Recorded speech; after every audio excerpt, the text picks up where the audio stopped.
How to reinstall OS using Virtualizor Automatic OS-Reinstaller. You can install or reinstall the operating system using the virtualizer. However, this option will delete all the data on your VPS. Click the Manage icon of the VPS on which you wish to install the operating system. Click the Install tab and then select the version of the operating system you wish to install.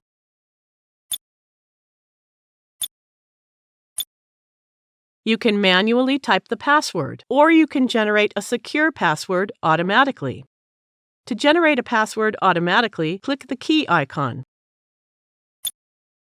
Copy and save the generated password, then click OK.